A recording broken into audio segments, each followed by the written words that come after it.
Well, good morning to you. It is a Thursday, March the 4th. Can you believe it? March 4th. We are rolling through March. We're glad to have you with us. We've got your HCC news and information. We have a packed show today. 3 guests on the show. We're going to zoom through the show. Stick around for the next half hour. You will not regret it. Another thing we don't regret, having Brittany Pacheco with us every Thursday. Well, for most of the time, we don't regret it. I guess every now and then when she gives us a hard time, we might think twice about it. But needless, she's here this morning and she's at her humble abode. Good morning to you, Brittany. You just know how to kick a girl down. Man, that's just rude. And you wonder why I give you a hard time. Most of the time, we're very grateful to have you on the show. I'd say 99% of the time. All right, I'll accept that. Okay. No, but good morning, Todd. Good morning, everyone joining us this morning for our Thursday edition of Up to the Minute. As Todd said, it is a packed show. It's going to be a great show. So be sure to stick around. But before we get into the show, let's talk about social media. Simply just follow us. Facebook, Twitter, Instagram, LinkedIn, and YouTube. Don't forget to subscribe and hit that notification bell so you can check out shows aside from Up to the Minute. And last but not least, we need our audience help to, one, grow our audience, but just more importantly, making sure that we share this great information to those who are not following us. So in the bottom right of this live stream, be sure to hit that share button. That way, once again, we can grow our audience, but share this important information. And Todd, let's get into it today. All right, Brittany, stick around. We'll check in with you in just a little while. We've got 3 guests, as I mentioned, very packed show. It is Thursday, Virtual Family Fun Day. We always highlight museums across this nation and of course, here in Houston, Texas. And we've got Ashley DeHoyos, who is the curator at DiverseWorks, joining us this morning. Good morning to you, Ashley. Good morning, Todd. Thank you so much for having me. Thanks for being here. We're looking forward to talking to you here, get an update on what's happening with DiverseWorks. So if you'd stick around. Another guest we have this morning, Jess Holland, who's joined us a couple of times on a few of our shows. It's good to see you again, Jess. How are you? I'm good. Good morning, everybody. Good morning to you. You're the development director of the Fort Bend Habitat. We're looking forward to talking with you in just a little while, if you would stand by. But we're going to start with a lady you've seen here several times before, Mac Wood, who is now an HCC graduate and, of course, the Ideas Competition pitch winner. And she's also the, the person who started a concept called Petite Houses. We'll talk more about that. But good morning to you, Mac. Hey, Todd, your cutie pie is back, ready to talk about Petite Estates. That's right. So I know you've come a long way with Petite Estates. I think the last time we visited was over the summer. Now, you've just recently, we had Ravi Brombat on yesterday talking about the HCC Ideas Pitch Competition on this show. And he was telling how it's one of his favorite projects at Houston Community College because of its practical applications. You're a perfect example of that. Tell us what you got out of the pitch competition because it kind of launched your business. Yes. So for the competition, I introduced my company called Petite Estates, which is a right-size housing. And for all you guys out there in Houston, it is winterized housing because Petite Estates is built to the northeastern building standards. So that way, next time the freeze comes, you're going to really want to be in a Petite Estates. Well, we're going to talk more about Petite Estates in a second because it's a fascinating idea. You told me about it this summer, and I think it's just you hit the ball out of the park with that idea. But first off, you're wearing your cap today. You're a proud HCC grad. Tell us what you've been up to since we met last time. Yes. So since graduation, well, actually, I graduated in the summer, and so then with the scholarship money, I re-enrolled in HCC, and I'm taking real estate classes. Because although I know how to build houses, I need to know how to sell them because actually the checklist for selling the houses is just as long as my checklist to build one. So there's a lot of regulation around selling. So I've had some fantastic real estate teachers. Ms. Girders is a great real estate teacher. So it's been absolutely wonderful. You know, what I thought was cool when we talked about Petite Estates over the summer, your houses are not necessarily tiny houses. They're not like the one room little houses where you have an upstairs over the bed and all that stuff. These are larger, but they're still smaller houses, and you call them right size. And we're talking not just houses, individual, you're talking about building communities to where people can buy these houses at affordable prices to where you don't get a huge mansion and you're not paying off till the day you die on the house. Correct. It's because the house is the right size and small, well, it's 2-bedroom, but because it's the right size, that's why I was able to upgrade everything. So that's why it's basically winterized, because I'm using 2x6s instead of 2x4s. So everything is above code. There's the elevator. It's comfortable. Like I said, it's for 2 generations. So it's really for those over 50, but for millennials, it's the perfect size starter home. And actually, it's a good investment home. Absolutely. It's a great idea. I want to see where you go with this because I think it's a phenomenal idea. We also talked about a project you're working on, a television show and series. Tell us about that. Well, Old Chicks Making Houses is about to be back in business. I just got my first COVID shot. And so pretty soon I'll leave the house and we'll start filming again. And this is a TV show that's more or less a reality show that you are working with a partner, and y'all are building houses, correct? Correct.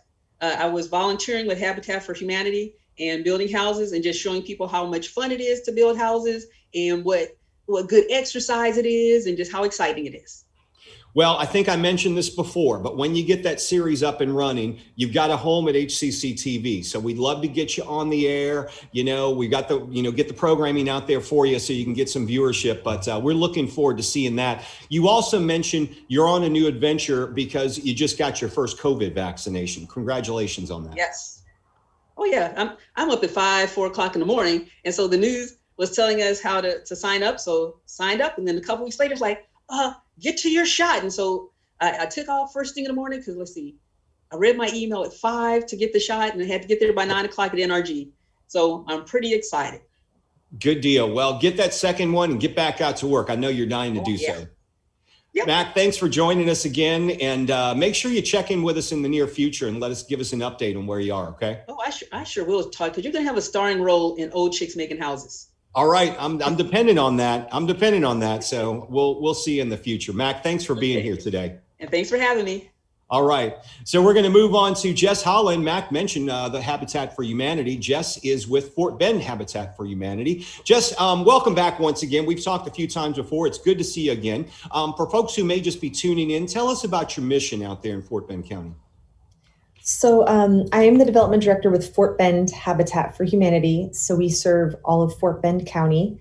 There are about 5 or 6 affiliates in the Houston area, and there are 2,700 affiliates across the country. Plus we are in 70 different countries. So our mission is to build safe and decent and affordable housing for hardworking low-income families. So they're all first-time homeowners. They are decent homes that homeowners will actually volunteer up to 300 hours, putting sweat equity into their home. Family members, friends, staff members, coworkers come out and help them. And we also have a restore, which is our version of a thrift store, and it's all home building materials, furniture, decor, and things for the home. It's like a thrift store version of Home Depot and Lowe's. So we get a lot of donations from brand new items from all over the place. And so all of our money goes towards that. We are a little bit different than most habitats where we actually have a critical home repair program where we don't just build new homes. We actually go in and help people fix their homes when they have something that needs to be repaired. I imagine right now that critical home repair, you guys must be very busy because with the freeze, you hear about it in the news every day. And I guess in Houston and in Fort Bend County, it's a reality. A lot of people may not have sufficient insurance or in some cases, no insurance. And then we get a freeze like that, your pipes are busted, the lights come back on, but a lot of these people cannot afford to get the repairs done. Can you guys assist them in these type of things? We have 3 different critical home repair programs. One is disaster relief. And a lot of times with disaster relief, depending on the grants that we receive, it's at no cost for the homeowners. We have regular critical home repair where if it's just all of a sudden there's a hole or a leak in their roof, or they have a plumbing issue, or their hot water heater goes out, or AC unit, especially down here in Texas. We have like a sliding scale. It's based off of the HUD scale. So It depends on their income and the number of people that live in their household. And usually it's anywhere from like 10 to 20% that they'll pay back to us over a 2-year period. So it's a lot more affordable than, going out and getting a personal loan or just not getting the repairs done at all. Our 3rd program is now, it's a brand new, we started it at the end of last year. It is our Age in Place program. So this is free repairs for seniors in our community. So we've seen a huge increase in senior citizens that need repairs done. And there weren't a lot of organizations out there to help them. They have very limited income, right, and they want to stay in their homes. They want to age in place rather than have to go into an assisted living facility. So now we have the ability and the program to go in, help with ramps, winding doorways, showers, all kinds of stuff, so that way they can continue to live safely in their homes for many years to come. You also have a virtual event that's going on right now, Fort Bend Habitat's annual Blueprints, Boots, and Barbecue. It's a masquerade event, so maybe you can tell us about that.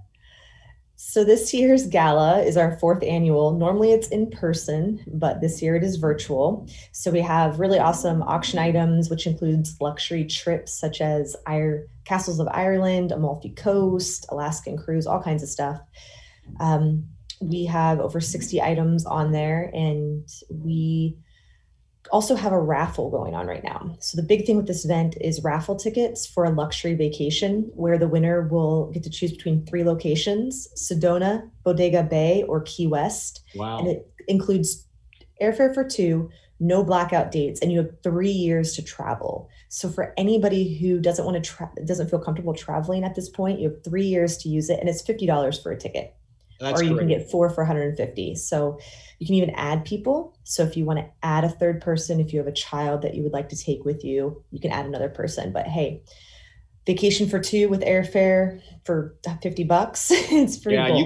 You can't go wrong with that. Where can people go to participate in this silent auction and also to buy raffle tickets?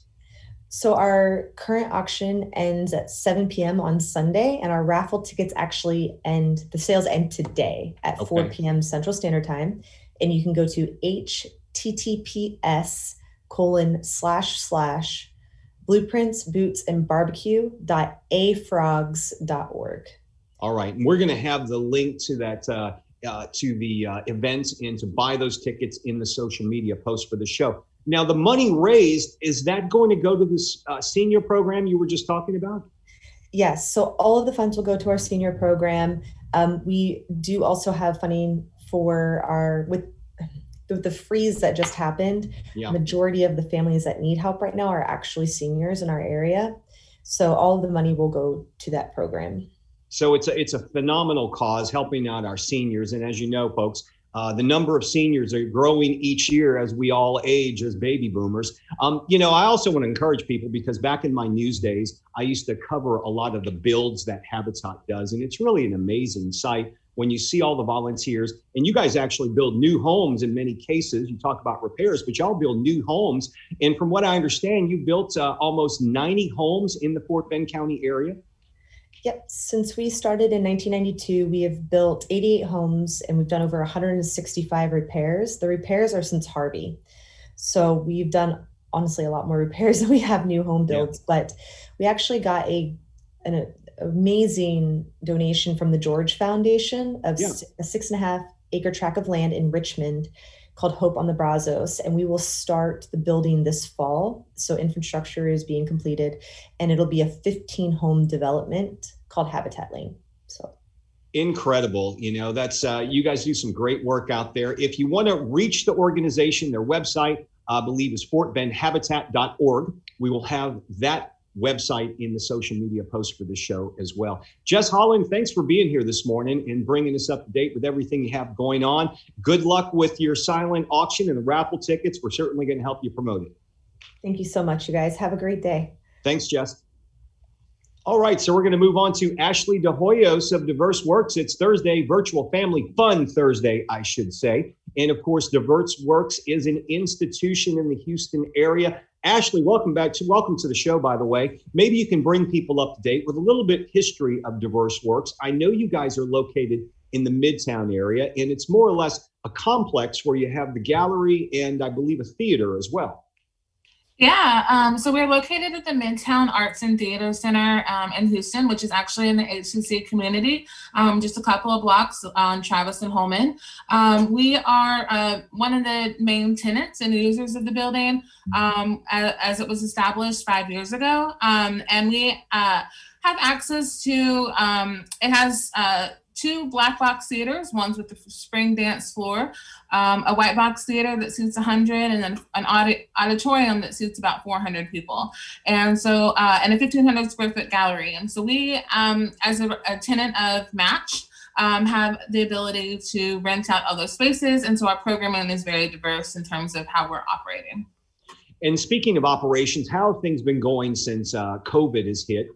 Have you guys been able to reopen? I know you're doing a lot of stuff virtually as well. Yeah, because we are a tenant of Match and Match is our main hub, the building has been closed since March of 2020 and is expected to be closed until April 30th at least. Right. And so a lot of our programming has been online or in person outdoors. We, before going into kind of a COVID shutdown, we're already thinking about being adaptive to space and leading, letting artists lead the direction on how and where we would present. So we were kind of already thinking about ways in which we could adapt our programming. So it has been a lot of shifting, rethinking about our history, where we want to go, what's happened. And so, yeah, so this time, right now, a lot of it has been hybrid and we're moving towards a hybrid in-person, safe, outdoors programming. You mentioned something about letting the artists kind of do the planning. Is this, are you now heading to the direction of letting the artists dictate how the direction is going to go and how this is going to look as you move forward? Yes, well, we're always in collaboration with the artists because we have a history of, and our main focus is to commission and present and produce. A lot of the projects that we are working on are new commissions. So we're really building a collaboration with the artists from the ground up when they come to us with an idea or we reach out to them about showing their work. And so we've tried to be adaptive to artist needs as we're seeing more artists wanting to work interdisciplinary, more site-specific, being within community, and really having those conversations and asking what that means.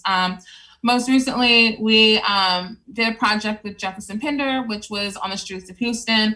And originally that conversation, we talked a lot about, should this be in a gallery setting or, you know, what does it mean to be out in the streets and producing some type of theater piece? And so that's kind of what we've been, you know, questioning a lot and really trying to be flexible to the ways in which artists are working right now. Tell us about the exhibition you have now going on virtually. What can people see now and where can they find you online? Yeah, you can visit our website, DiverseWorks.org. This new exhibition is called Visionary Futures that we're working on. It's a series of online projects or performances that have been recorded and then will be streamed on our DiverseWorks YouTube channel.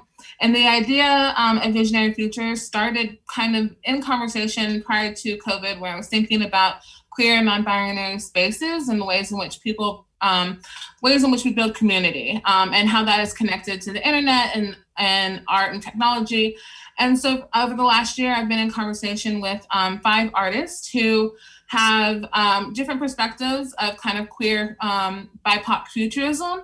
And they have developed a series of kind of projects where they're taking questions about survival, questions about healing, the future, and kind of approaching them through their own practice and lens. So we have 2 videos that have already premiered the weekend of February 25th and 26th. And that was Y2K's Technology and then S. Rodriguez's Rhizome. And those are on our website right now under the Visionary Futures page, but you can also find them on our YouTube channel. You know, Ashley, from talking to you, it sounds like before COVID hit, you guys were already having plans of expanding your online presence and putting things online. Do you think this whole COVID thing, even though it's been horrible, I know to the art community and the theaters are facing shutting down right now, but do you think it sparked more creativity with the art community?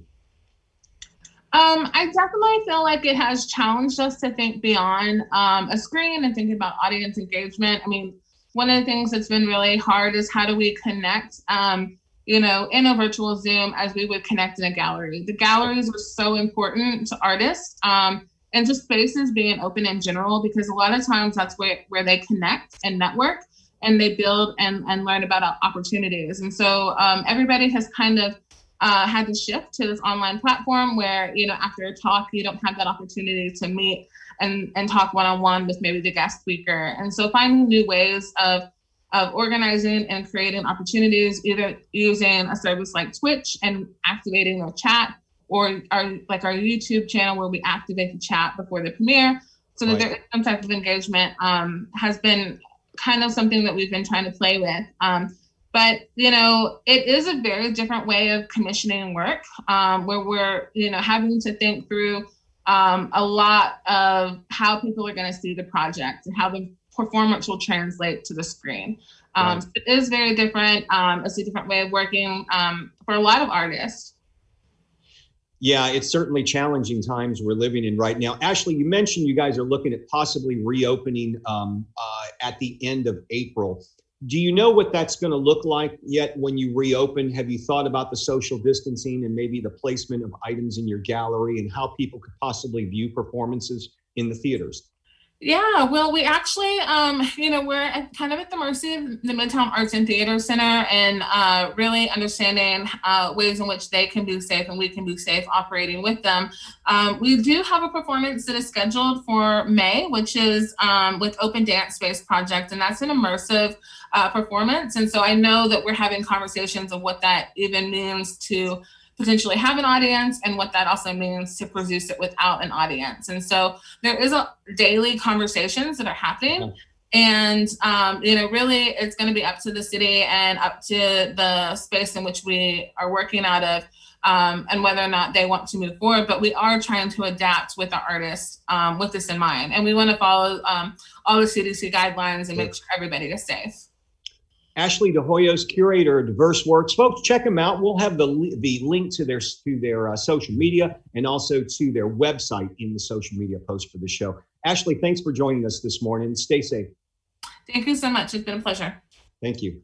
All right, so we're going to move on to Brittany with some news and announcement. Brittany's got a special guest joining her this morning. And I know Brittany had to step away a few minutes to take her special guest outside to the potty, but she's back now. Yeah, that's right. Luna decided to join us for Up to the Minute for our news, events, and announcements segment. So she's going to help deliver. Back. All right. So we've got one thing that's important for our students to know. We've got a winter storm emergency fund, and we're collecting donations right now. Yeah, that's right, Todd. So since the winter storm, the HCC Foundation has an emergency relief fund to provide financial assistance for our students, faculty, and staff facing unexpected expenses for their basic needs, such as food, housing, and access to technology. So if you can help others in our HCC family who are struggling to rebuild their lives, all gifts to the Winter Storm Uri Emergency Fund will be matched dollar for dollar up to $25,000 by the HCC Foundation. Now, this is Luna is very excited about this. Obviously, she wants to. Is she donating? She better cough up some money. We'll talk about it. Okay. She lives here rent free, so we've got to figure out how she can donate. But this is a great time to help an HCC Eagle in need and double the impact of your gift. So check your emails to contribute. We'll also have the link in our post. 100% of all donations will be dedicated to assisting HCC students and employees. All right, so Brittany, because of inclement weather, HCC's Concert from the Couch, which was celebrating American Black composers and performers, it was postponed, but it's happening a week from today, Thursday, March the 11th. It is free from 7:30 to 8:30 p.m. Production services will be provided by Student Life at the West Loop campus. You can check our link below once this show is posted to view the concert from your couch. It should be an incredible performance, so make sure you check that out. Student work study programs. We always have students at HCCTV who participate in the work study program, and it's a very important program, Brittany. It is. So start 2021 off the right way by participating in the HCC Work Study Program. There are plenty of open positions and funding available for students who qualify, and we will provide that link for anyone interested in work study at HCC in the post after this show. Move ahead with adult ed. Has COVID left you without a job, or are you struggling to find work? It's a very serious situation. We can help you get that high school diploma or get the industry training and certifications you need. HCC's adult education program can help you with the skills to get a new job. For more information and to register, visit the link at the bottom of this social media post. Hashtag it, move ahead with adult ed. We also have our fast track training for free, Todd. So HCC has free training to get you in and out and into a high demand job if you qualify. From air conditioning to cybersecurity to logistics to welding. I'm also going to throw in about plumbing. Given what happened with the winter storm, this is very important. Go to our website and search Fast Track Training. We will have that link in our post after this show. You know, there was such a need, I heard, after the storm that several plumbing services were getting on an average 9,000 to 12,000 calls a day for service. And they were recruiting plumbers from literally across the country to come down here and just work for a few weeks to help get people's plumbing restored. So it just shows you, you know, and I think plumbing, along with electrical, HVAC, especially in Houston, those workers are keeping busy all the time and making bank as well. Yeah, absolutely, Todd. And I know that, you know, when my parents went back home after their power was restored, they did have multiple plumbing issues, and their plumber, who came out a couple of times, he actually stayed well into the night to make sure that, you know, their home was taken care of. So, you know, shout out to all those who, you know, were helping out post winter storm. You know, you guys are the real MVPs, and to everyone out there who's curious about, you know, what job is always going to be in demand and how can I make some decent money? Yeah, I mean, after the storm here in our building, we lost electricity for the better part of 5 days. Well, what happened was electricity was actually restored to some of the building on Thursday, but when they restored it, it blew part of the system.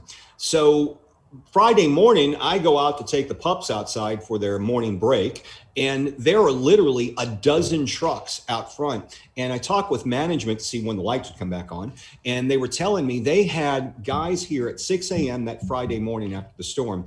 A dozen guys were here trying to restore the electrical system. They had to rebuild things. They were here from 6 a.m. until Saturday morning around 2.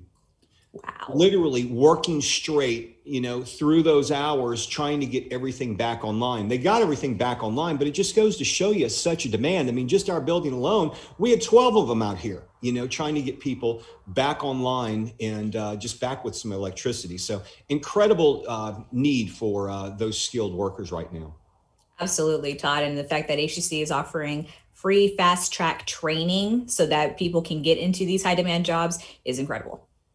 All right. Okay. So we've got an announcement next, and let me get to this about our spring registration. Of course, we got in the spring semester, second starts underway, but we want to let folks know that if you signed up for the Flex Campus courses, we had talked about possibly getting students back into classes after spring break. Right now, to not disrupt the education process, all of the Flex campuses will remain online.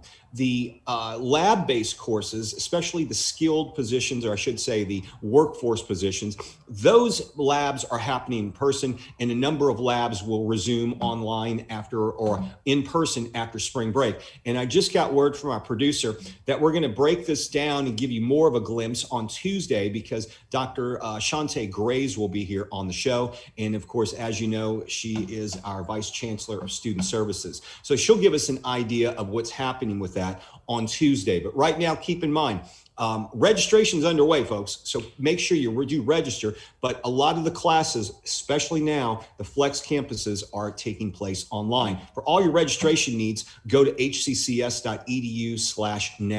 All right, Brittany, tomorrow on the show, we've got some special guests. Yes, we're going to continue our Film Fridays with Eric Herrera, who brings us the drive-in on navigation and rooftop cinemas. I haven't been. I got to go check that out. So that should be a lot of fun to talk about. Unfortunately, I will not be on tomorrow's show, but I'll be tuning in. And we'll also be joined by Sandra Louvier, director of the Glenda and David Regenbaum Center for Entrepreneurship at HCC Northwest. She'll return to discuss the Mattress Mac School of Selling. Mattress Mac School of Selling. You know, he's an incredible character, a great businessman, and a wonderful community member. Does a lot for this community. So that should be interesting to hear more about that. All that's tomorrow on the show. Brittany won't be here. She'll join us next week. Tomorrow, Frank Cooper makes his return. So make sure you join us live, 10 a.m. We'll be right here on Up to the Minute.